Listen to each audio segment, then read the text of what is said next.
Hi everybody, I'm Coach Ali and this is Steph. Welcome to Gain's Home Dumbbell Workout Series 2. Now during Gain Series 1 we covered the 80 foundational home dumbbell exercises and we trained in 12 reps, 3 sets format. In this series we're going to dig a little bit deeper and combine short isotonic sets with its isometric equivalent to really get those muscles pumping. We want to be able to help everybody with access to dumbbells in the simplest way possible. So in this series, we'll alternate between training your left side and your right side when unilateral exercises are required. We'll work dual sets of 45 seconds. This will be made up of 30 seconds isotonic repetitions immediately followed by 15 seconds of an isometric set. Let's get through each complex set twice before moving on to the next exercise. If you like, you can drop your weight between the first and the second round. We'll tell you what weight we're using as a guide, but remember to be smart about your choice of weight and let's mitigate any potential for injury. Now, if you haven't already, subscribe to this channel. Make sure that you do so that you can keep up with our weekly uploads. Before we get started, I wanted to take this opportunity to thank our channel members. Your support of our channel enables us to produce these workouts for you, and we're grateful for your support. If you're interested in becoming a channel member and getting access to all the workouts in this series, then be sure to hit that join icon. Channel membership starts from only $3 a month, and it gives you full access to us. All right, that's enough talking. Let's get started with Gain Series 2, the next level in your home dumbbell workouts.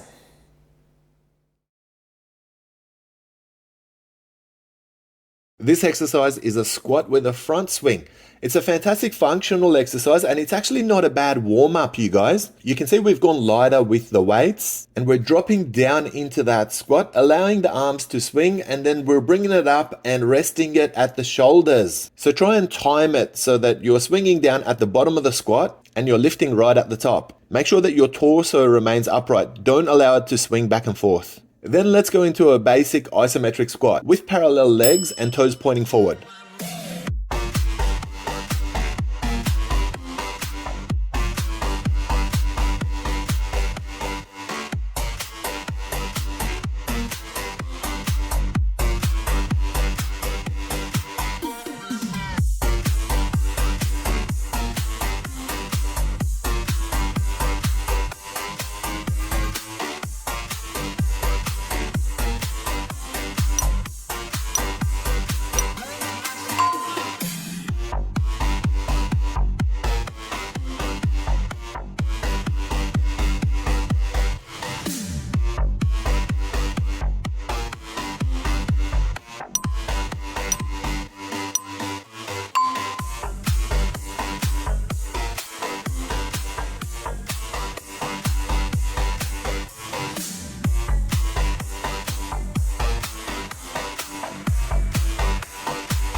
This exercise is a goblet squat. Now pay attention to the way I'm doing it. My feet are parallel at shoulder width and my toes are pointing forward. When I drop down, I'm getting my elbows to touch my mid-thigh. So this is going to ensure that your upper body remains upright. The mistake a lot of people make is they lean too far forward. So we'll try to keep our hands static just below our chin and hit the same spot with your elbows with each repetition. Then let's go into an isometric low hold of the very same squat. Let's try and maintain it for 15 seconds.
This is a traditional dumbbell sumo squat. You can see our feet are nice and wide, our toes are pointing out 45 degrees, and when we get into the low position of the squat, our shin bones are nice and parallel. Try to keep your torso as upright as you can keep it, and rest the head of the dumbbell on your shoulders. Creating that triangle shape is actually going to help you with holding it up. For your isometric exercise, let's go to the low position of the sumo squats and let's hold it still there for 15 seconds. Control your breathing and look in front of you.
This exercise is a leaning side squat and we're doing it one side at a time.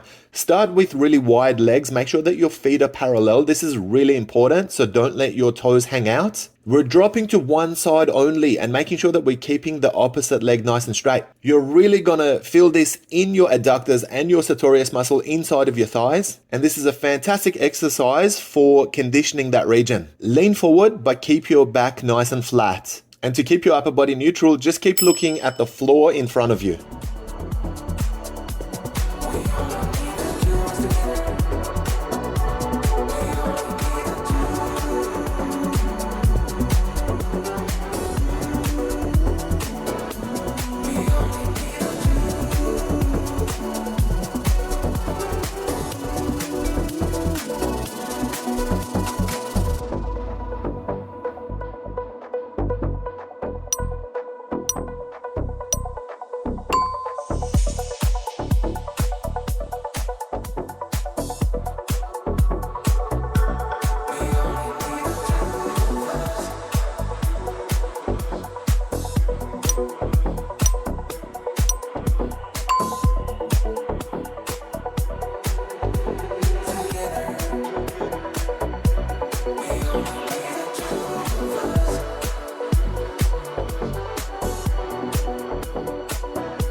Okay, now let's start our leaning side squats on the opposite leg this time. So you can see we're favoring the left leg this time. Again, make sure that your legs are nice and wide. Make sure your back is nice and flat. Press that dumbbell up against your chest and keep looking at the floor in front of you. For the isometric exercise, let's go to that side squat. Hold that low position. Make sure your opposite leg is nice and straight and just maintain it for 15 seconds.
Your isotonic exercise is a right split squat. So this is essentially a lunge with static feet. Make sure that your stance is lengthy enough to keep your front shin bone vertical and focus on dropping your back knee to the floor and then getting up to a position until your back leg is straight. Maintain your vertical upper body and then drop down into your isometric low position of the very same exercise. Your muscles are contracted in this position, so you're gonna have a hard time with it, but let's try to hold it for 15 seconds.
Alright, now let's turn to the other side and work some left split squats. Again, make sure that you're looking for that lengthy stance. We don't want your front knee moving back and forth too much. We want to try and keep it as still as you can keep it. The pressure should be on your quadriceps in the front leg and your glutes in the back leg. Try not to lean forward. Make sure you maintain your posture. And then again, let's drop into your isometric hold at the low position of the same exercise. You'll notice a goblet hold of the dumbbell. So this is going to make it pretty easy to hold, and it's great for helping balance your upper body.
This exercise is a commando squat. There's basically 4 actions in this exercise where we kneel down one knee at a time and then we come back up into the low position of a squat. Make sure that you keep your torso as upright as you can keep it and try to manage your height so that you're staying nice and low. For the isometric component, let's go to the low position of the squat, which is in essence the top of this exercise, and let's hold our position for 15 seconds.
This is a wall supported side leg raise. So it's very important to have your support knee nice and soft, but your dynamic knee is hard straight, and you're leading the movement with your ankle. So make sure that your toes are pointing forward the whole time. A common mistake is that people will lead with their toes, which puts your hip out of position. So make sure that you look for that. For the isometric exercise, let's go to the wide swing and let's hold it still for 15 seconds. It's going to be really difficult. Let's have a good crack at it.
All right, let's turn around and do your supported side leg raise with your right leg this time. Again, make sure that the dynamic leg is nice and straight. Keep a slight bend in your support knee and make sure that your swing is away from your body. Don't allow your upper body to swing from side to side. This is really important. Then we'll go into the same isometric hold and keep the leg nice and wide for 15 seconds.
This is a hips adduction and it's from a standing position with some wall support. So you can see we're leaning forward, but we're keeping our back nice and flat and our support knee is bent. We're creating some resistance by holding the dumbbell inside of your thigh and then you're swinging your active leg inwards. Try and get it as far in, try and cross your body with it in fact if you can. And you'll feel your hips adductors and sartorius inside of your thighs really working for this exercise.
All right, let's turn around and work our standing hips adductions on the other side. So let's go over it again, guys. You can lean forward slightly, but make sure that your back's nice and flat. Keep your support knee bent, and then it's a swing inwards. Try and cover as much distance as you can with it. For your isometric exercise, squeeze those thighs in the inward position and just maintain it there for 15 seconds.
These are sumo pulses and they're a fantastic thigh burner. Start with your feet nice and wide, your toes are pointing out 45 degrees. You're getting into the low position of your sumo squat and you're just pulsing down the bottom. Using that goblet hand position with the dumbbell is a good idea because it makes the dumbbell easy to hold, so you can go nice and heavy with it. For the isometric exercise, we'll go into the low position of those sumo squats and we're gonna hold it still. Now you can see me shaking like autumn's leaves, which is fantastic because you know the exercise is working.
Well done for completing today's Gains home dumbbell workout and progressing through this series. If you enjoyed your workout with us, then please give us a thumbs up and let us know how you did today. We love hearing from you and are always interested in your feedback. If you're done working out for today, then you should move on to cool down stretching with our physio Daphne. There's a link of her stretching playlist at the end of this video, so be sure to check it out. We look forward to bringing you another Gains home dumbbell workout shortly. Take care of yourselves and each other.